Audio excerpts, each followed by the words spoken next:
Mark, Hey, Paul, how are you today? I am doing well, thank you. How are you? I'm good. I'm good. DC took us down a trail of horticulture this week, and I've been Exactly. experimenting with my green thumb. I hope it's going well for you. Better than a Um, brown thumb. yes, exactly. We're gonna quickly go to our opening.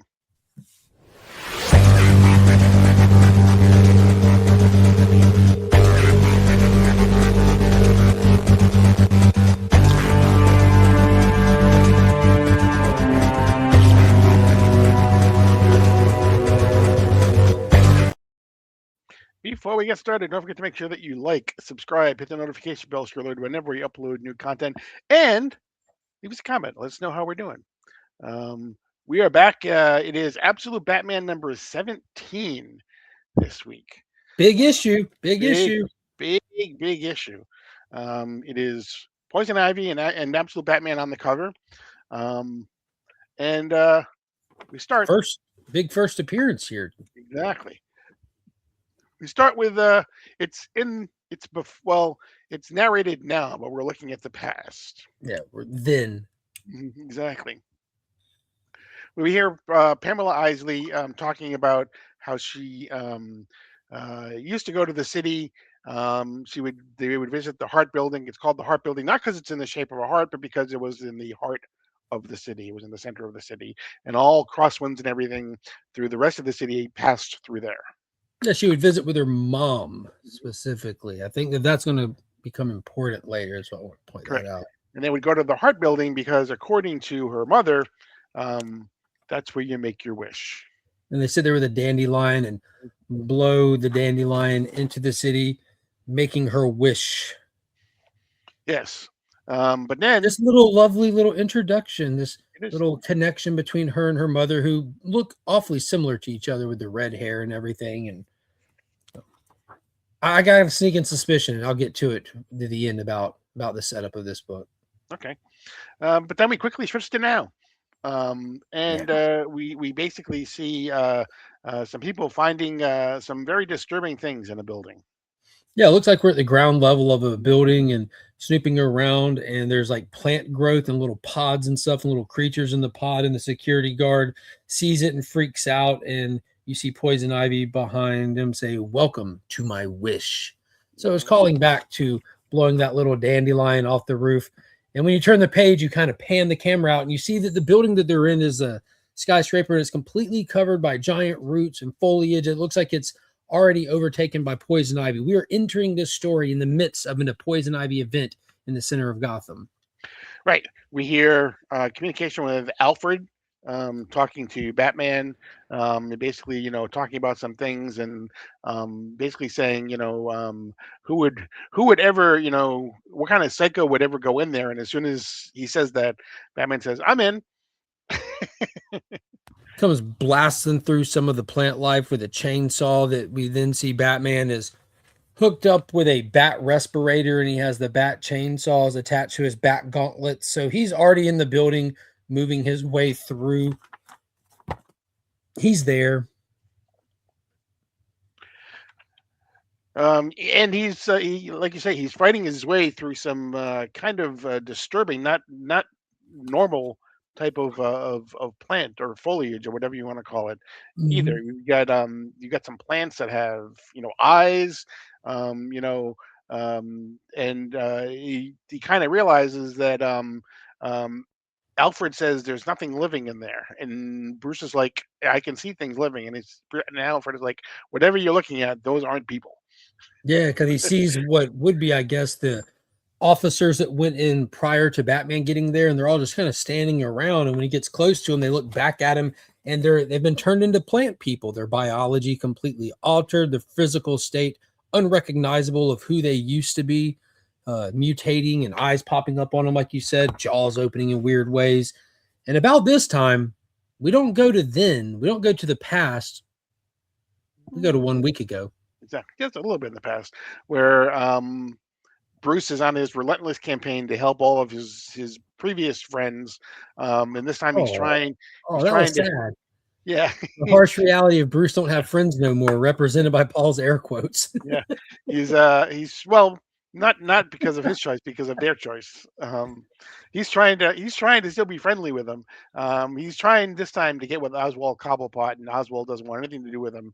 But he is determined. He basically shows up there basically every day or every week. I don't recall which one it was, but Yeah, Oz don't want to talk to him. He goes down to the sewer and finds a reptile skin where Wayland, aka Croc, has shed, and he's wondering if this means he's getting bigger, as most reptiles do when they shed, or is this the amulet taking effect, which he got an amulet while he was with Wonder Woman to try to help cure Croc. And yeah, he goes to the hospital to ask about Harvey, who did he leave? No, he's just deteriorating his condition or something. But his head is still completely split in two pieces, like his skull is fractured, it hasn't healed yet, and he was just gone that morning. Like he left despite his dire condition. right. Quick flashback to current. We see Batman still fighting all of the plant people, for lack of a better term. It's a good term. It is a good term. But then we see a flashback again to Pamela Isley working with some plants and doing some experiments on some plants. Yeah, you kind of get an idea of what she wants to do with her work, kind of splicing and twisting. And this Pamela Isley specifically is trying to splice human biology and other biology to make like a perfect organism, I guess. Mm-hmm.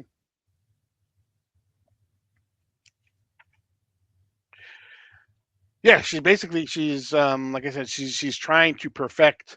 Um, uh, there is a lot of pathology that's going on. She's trying to protect. Um, um, she's trying to advance plants to a form higher than anyone has ever been able to do Yeah, before. I had to look back and read it. Here it goes. Yeah, I will combine our cells with more, not just plants. I will pull from all 6 kingdoms of life. I will climb higher, higher than anyone thinks possible. And it reminds her of a phrase that her mom said about standing at the heart of Gotham, how Ivy continues to climb and you will continue to climb. And that's what she's trying to do with these plants, is splice all these other ones so that plants can climb higher than ever before, which kind of gives us a clue as to why these people now look like plants and all these mutations. Right. It's her research. And then it also confirmed that the spores in the air could be what has transformed them, because spores are present everywhere in this building. And that's why Batman has his bat respirator on. They got knocked off during that skirmish. And that's why this story is called The Seventh Kingdom, because she's trying to create the Seventh Kingdom. And we need a knight, a dark knight of the Seventh Kingdom. That's right. So Batman, with his respirator off, pulls a Chip Zdarsky move, but instead of taking his underoos, he takes his caperoo and wraps it around his head to get a little bit of protection from the spores. And he's using these chainsaw and he's just going ham on all kinds of creature features, flying things with weird eyes, and just all kinds of monsters he's fighting as he's climbing his way up this skyscraper to try to find what lies at the top. Right. He gets a message from Commissioner Gordon, Officer Gordon, not Commissioner. Yeah, he runs into a familiar face on his climb up the top. Yep. And he says Barbara Gordon is in there, tied up like she's an extra in one of the Alien movies. Right. Cut around. Yeah, and he basically says, she says, Batman, the team, where are they? And he says they're gone. Gone. It's like we got separated, and that's what he kind of talks about. That nobody told him anything, but he still is fighting against the people, and he basically pushes Officer Gordon off of this cliff that he's on, but then sends part of his cape to save her. Yeah, she thought that she was going to continue his journey and help him. He's like, wrapped the cape and just shoves her off. It was hilarious. Right. Yeah, pretty funny. But his journey continues. He gets to walking, and another one of those situations where it's like, hey, I don't, the spores are getting denser. There's something up there. And we even get a shot where he's like walking across like what looks like a face, like the floor is made out of a face. It does. It's very Swamp Thing like. It was. And that's, I'm hoping that we get like, this is like a step toward Swamp Thing, an introduction to the absolute green or something. But then we cut back to our final flashback with Poison Ivy, or young Pamela Ivy, talking about how she's making this breakthrough, how she's so close with all this DNA experimenting, and They want me to stop. They want my research for weapons, but I'll never do that. Kind of like the traditional Ivy kind of train of thought. Hmm. We switched to a discussion with Commissioner Gordon and Martha Wayne, Not Mayor Wayne, Commissioner, just not sorry, Jim Gordon. just Jim Gordon. Sorry, Yeah. he'll always be commissioner to me. Yeah. Talking about how she has a secret that she's scared people will find out, which I'm wondering what it is. They're making out. Bruce is walking by. Well, I think we find out what it is by the end of the issue. We'll find out. Yeah, just stay with us. Don't go away. Wait, there's more. Yeah, just we get a page kind of showing their. We haven't seen them in a while, but yeah, they're still lovey-dovey on each other, hanging out, kind of worrying about Bruce, chit-chatting and stuff. Mhm. We get a page that kind of flashes through some of our familiar faces we've seen in the past. Jack Grimace returned to Gotham. Harley and her gang are talking about how we got to change our tactics, and that's why we're working with the Bat when he needs our help. We see Dick Grayson in the hospital for a second. So it's just reminding us that these other characters are still present in Gotham kind of randomly. And Correct. then we get back to the tower. We do, where we see the first proper, he said, wink, wink, the first proper vision of Poison Ivy. Of absolute Yeah, Poison Batman's made it to the top where there's this big tree and Poison Ivy is standing there with this bat fetus creature. You see the arms and legs on its neck? Mm-hmm. Yes. Weird. Very weird. What do you- She basically, sends these plants, sends the roots out to trap him. So now he's tied up in the roots. But he still has a plan. He has a bat flamethrower.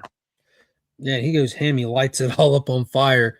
And when he thinks that he succeeded by burning or saying she's down, he looks behind him and there's just like 10 more springing up, just growing all these individual poison ivies everywhere. Mm-hmm. He's like, oh no, you're not real. You're not even human. And then you hear a voice say, they're not, but I am. And he turns around and we get our first look at Poison Ivy proper, which has not even been featured on any of the variants or exclusives. Everyone drawing them have been drawing just random plant. Right. And it was actually, it was redacted, and the cover for the next issue was redacted when they So there's Poison Ivy proper, like grotesque, deformed, weird. Reminds me of Absolute Sinestro to a degree, how he's drawn with the almost like a fleshy transformer of a man. This is like a planty transformer of a woman. Mm-hmm. Pretty disgusting looking. Right. And so he is trapped in some roots again. And she says, welcome to your wish, because again, it was all about wishes for Pamela when she was at the Hart Building. It says John Carpenter's Poison Ivy, people. Right. Wicked. And we get one final page, and we find out exactly what Martha Wayne's secret is. She's on the phone with someone, and the person says, "I didn't know that you would ever call again. I didn't know if that was ever going to happen." But welcome back. Exactly, to the Court of Owls. So Martha Wayne is part of the Court of Owls. So that was one heck of a page, getting the full-on Poison Ivy and the Court of Owls in one issue there. Mm-hmm. It was a good issue, man. This was fun. I like the dynamic of how it started just in the midst of it. I got to tell you, I'll put it this way. What do you think will set this Poison Ivy apart from just the regular Poison Ivy, other than just having like the John Carpenter look to her? Yeah, I'm not. I don't know. I mean, if I knew more about plant physiology, I might be able to guess more. So as I'm reading it, I'm picking up on a few things. It mentions in there when Ivy went missing as a human, her mom was spoken to, questioned, or talked to about it. Her mom was sick, but her mom was still alive at her disappearance. I'm wondering if we're going to find out her research is driven by trying to save her mom. I wonder if this isn't even Pamela Isley. I'm wondering if it's going to be like a twist with the mom in Absolute somehow. So you think that he's Victor freezing Pamela Isley? Maybe like something along those lines kind of thing. I don't know. I just feel like there's got to. There doesn't have to be, but there definitely could be a horror twist more with the dynamic of her and her mom. Yeah, I mean the fact that she's able to make basically, these, whatever you want to call them of herself, um, pretty much Plant at will. clones, Yeah, exactly. Is spider is pigs. is obviously, a step up in power from what she can do in the normal universe. Um, And there's literally nothing human left of her after we see right. that full on plant transformation. So she claims she's the real one. So I don't know. I would Yeah, like to see it have a little more horrific tie to her and you can't motive with tell that. here, but I've seen the unredacted cover for. Um, you can't tell here, but I've seen the unredacted cover for the next issue, and it almost, around her head, it almost, at least the way it was drawn on the next cover, if I saw it correctly, it's like a Venus flytrap that kind of, Mm. you know, Dude, that would be wicked if there's like her face in there. Like, yeah, oh hi. yeah, Yeah, so, another fun issue. mhm, Another extreme Batman. exactly. Before we go, it was announced at the Comics Pro, this past weekend that, Absolute, Green Arrow is going to be a 6-issue miniseries, and we're getting a miniseries about an Absolute Catwoman as well. So And they announced in the fourth quarter there'll be an absolute event. yes, yes. And they So also canceled Martian Manhunter, but didn't cancel it. It's coming to an end. it was always planned to be 12 issues, apparently. It was only planned to be 6, and then they Mhm. extended it to 12. So, Yep. uh, but yeah, So a lot of new stuff coming, a lot of shaking up and changing. So the absolute line is just still just exploding. hmm exactly. And we'll be here for all of it. So again, don't forget to like, don't forget to subscribe, don't forget the notification bell so whenever we upload new content. Um, but that's going to be it for now. As always, I am Paul. He is Mark, But we are Legion. and you're now Living Searcher 2815.